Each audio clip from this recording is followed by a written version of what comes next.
Hello and welcome to NewFilmmakers Los Angeles. My name is Danny De Lillo. I am so excited because we are live from Latvia right now with Lizete, who did a fantastic film, Riga's Lilac. And for those that haven't seen it, let's take a look at a clip.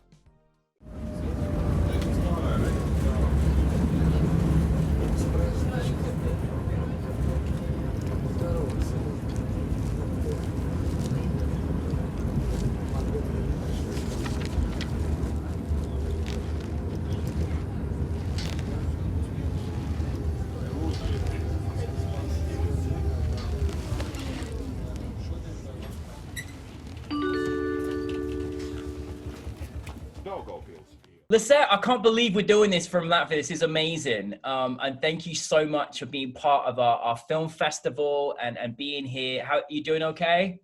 Yeah, excited to be here. Excited that I have the chance to participate. Well, we can have the film festival without your talent, so it's all good.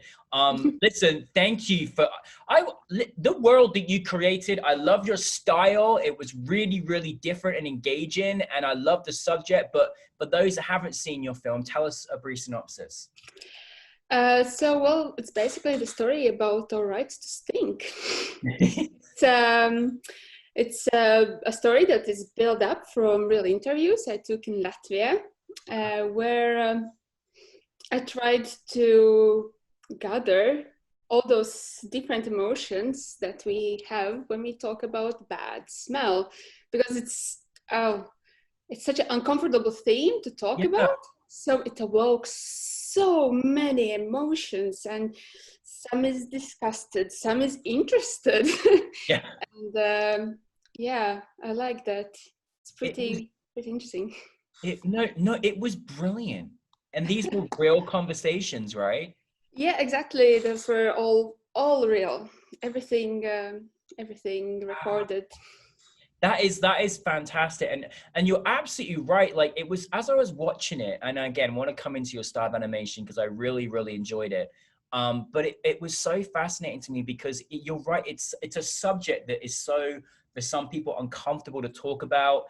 People feel uncomfortable if they're around someone, or maybe the person that's going through it feels uncomfortable. And like you say, some people like it. Like, it's a whole different thing, but it's definitely something that feels like uncomfortable for people. And I love that you made a whole film about it, which was great.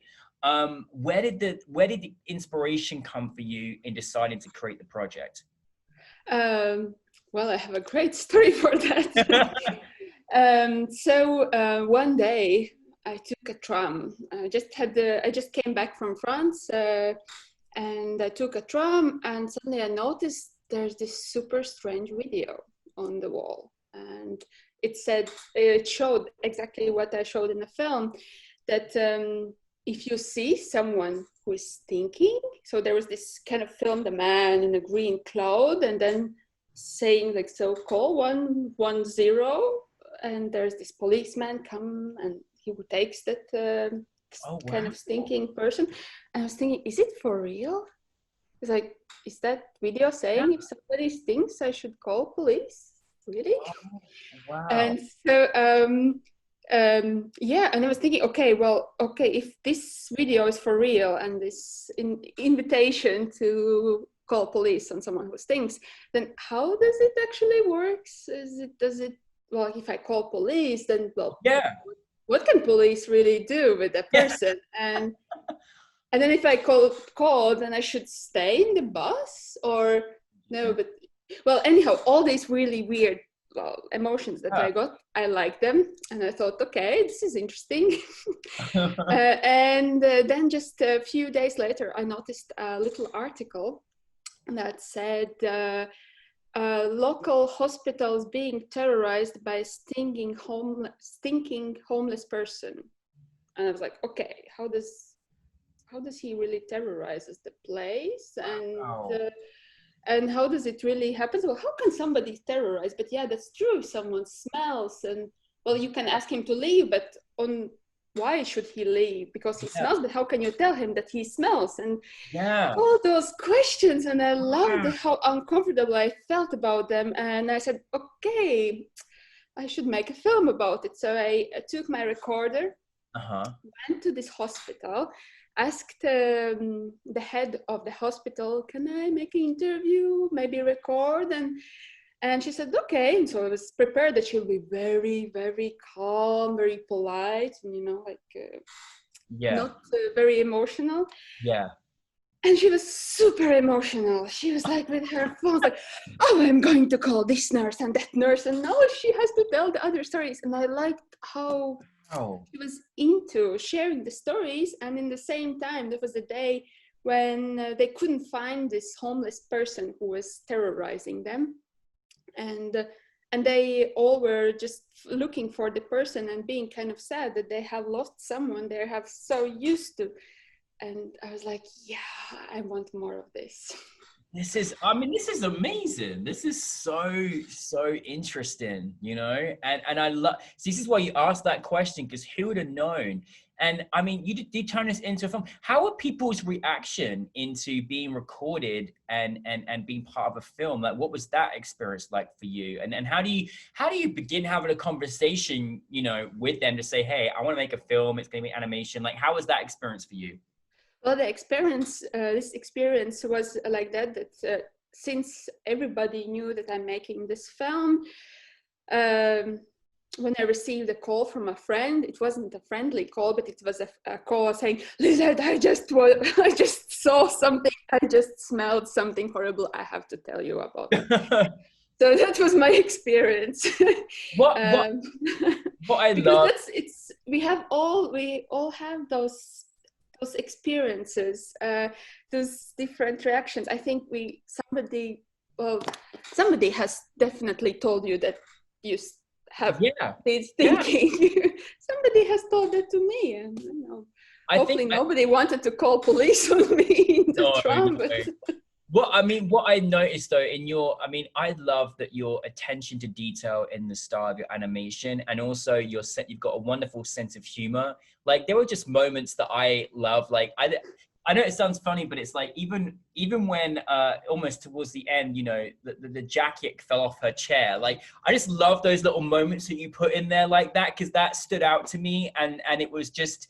I started laughing just at that, because just, you know, you just have these great little moments. Is that something that you kind of like in your styles, to kind of create like, because it's kind of interesting, because you see so many films and they would never do something like that, or you know, to kind of distract you, but it happens, you know what I mean? Like I mean, is kind of attention to detail in those kind of intricate ways something that's part of your style? Do you kind of like to do stuff like that?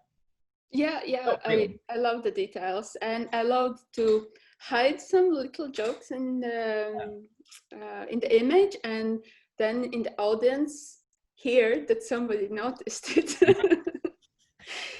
Even Yeah. your term calibrated sniffers, I thought was just made me laugh when you Oh, mentioned that's not that. mine. That's a real I term. know that was brilliant. I was like, we got a hashtag calibrated sniffers now. Like, is that a thing? Like, what is I this? was like thinking how to even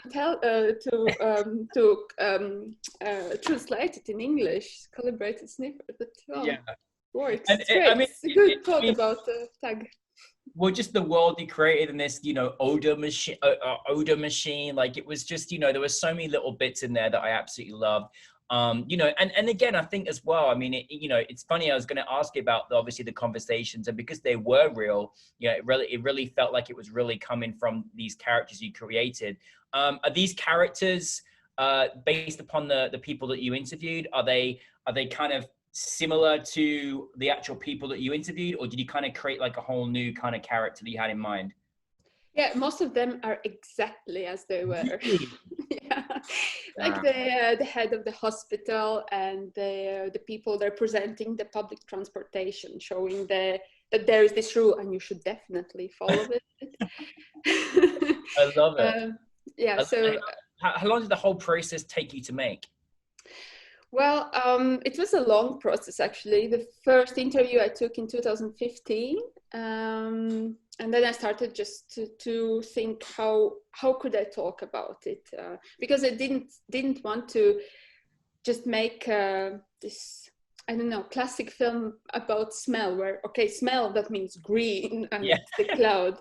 That wasn't my intention. I wanted to portray the smell differently, so through us, through our emotions, through our actions. No, I love it. I love it. What would you say for you personally, like in experience? And I always try to let people know that there's in animation there's just so much detail that goes into it, and it's a long process. It can be a long process. But what was the biggest challenge you faced in making it? Well, there are many bits challenging. I think I really liked it was a co-production, but it was also in some parts sometimes very challenging as well. In France, the financing process is happening very slowly. You write a project and then you wait. You can wait for 6 months. Well, in Latvia it's quicker, but then again there are also so different rules how everything works in France and how everything works in Latvia, and that was a challenge. But also regarding the script, the film itself, I think the challenge was also to choose the right interviews. Yeah. And not lose the focus. Yeah. So in that sense, it was great that I did a lot of pitches with the film, and that's why pitches are great, because every time you talk about your film, you remember what was the most important for yourself. So where was your passion? And then after you make this passionate pitch, you check your script and you check, okay, I have lost lost myself somewhere. I have to work again. I'm glad that you mentioned that, actually, Lizete, because I think that's a really interesting maybe advice that you could share. Like, when you're going in to make a pitch, it can be very nerve-wracking experience for a filmmaker. You obviously want to make sure that you articulate the important parts of it. Do you have any advice for anyone, like when you're going to make pitches? What you got a piece of advice that you could maybe advise anyone that's kind of making pitches and how to do them, or what you do necessarily? Do them. The pitches are great. I mean, it's terrifying, but it's really great. It's in that moment you realize is what is the same thing what you are telling. Do you see the same thing you're telling on your papers, in your papers? Yes. So So it's kind of basically you check, are we all on the same page? Page? Yeah. Okay. And sometimes I have seen so many cases where people come to pitch, and they, for example, there are two in a group and they're pitched together, and you feel that they are not on the same page, for example, in between themselves. And I know, I love that you mentioned that, because it is important you're connected together, understand the story for sure. Listen, obviously one thing, obviously we were so grateful to have this film at NewFilmmakers LA, sharing this experience with us. And I'm glad we get to do this experience together as well. And I'm just so curious, like, what has the reaction been? Certainly we loved it at NewFilmmakers, but what's the reaction been about talking about your story? Good. Good. I was really stressed the most about how this film will be received in Latvia, because as I told it, it's such a difficult theme to talk about. I was wondering how the people who gave the interviews are going to feel about it and so on. But it was good. It was all right. Well, it's all right. And it's very interesting from our side of the world. Like, we're a bit more introverted in how we approach stuff like this, maybe more so than even the United States. I feel like people in the United States would almost say, you smell, they're a high, people are a bit more honest and open here as people, which is lovable at the same time. And I feel like I've come from a world where we're almost too scared to even approach a conversation about it, and it's very interesting. So I'm glad you got good receiver. Maybe you're open up to many more conversations, and there'll be odor machines built everywhere across the world. Who knows? What is next for you, Lizete? Well, I'm right now enjoying that I can participate in some festivals, because that's something I missed when the film went out. In the beginning, I gave birth to my little baby boy, and so I couldn't. Thank you. And I couldn't go to the festival, so I just heard some what people said, like, oh, how the people reacted, how the audience reacted to the film, but I couldn't talk with anyone. That's the best part, all those discussions. And so now when everything is online, I have the chance to go to the festivals. Absolutely. And it's great. So I'm enjoying it right now, and I'm thinking about a new project, and I really enjoyed this documentary style animation. And I think I'm going that direction with the next film. Oh, please. Yeah, honestly, you've got such an interesting vision, you know, as an animator, and your stories. I just keep making more films for us, please. But just to finalize, thank you. No, really, your baby boy's got a very talented mummy, so that's good. But I was gonna just to finalize on, like, for any, you know, animators out there, or, you know, that are trying to articulate their stories, is there anything that any advice that you could share for any filmmakers out there, what you kind of go by, you know, as a filmmaker and as an animator? Well, the best, be passionate about it.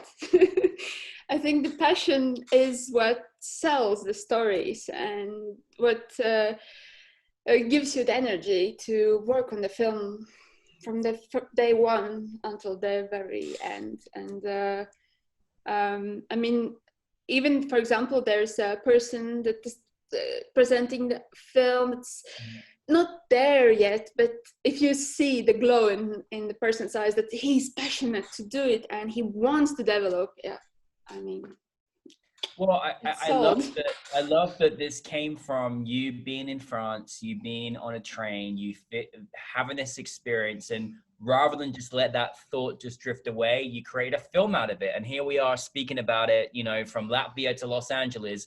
I love it. So amazing. Thank you. It's amazing, and I'm so grateful that you made it for us. So listen, thank you so much, Lizete. Please keep making more films for us, please. And thank you for being here, and congratulations on your film as well. Thank you so much. It was my pleasure.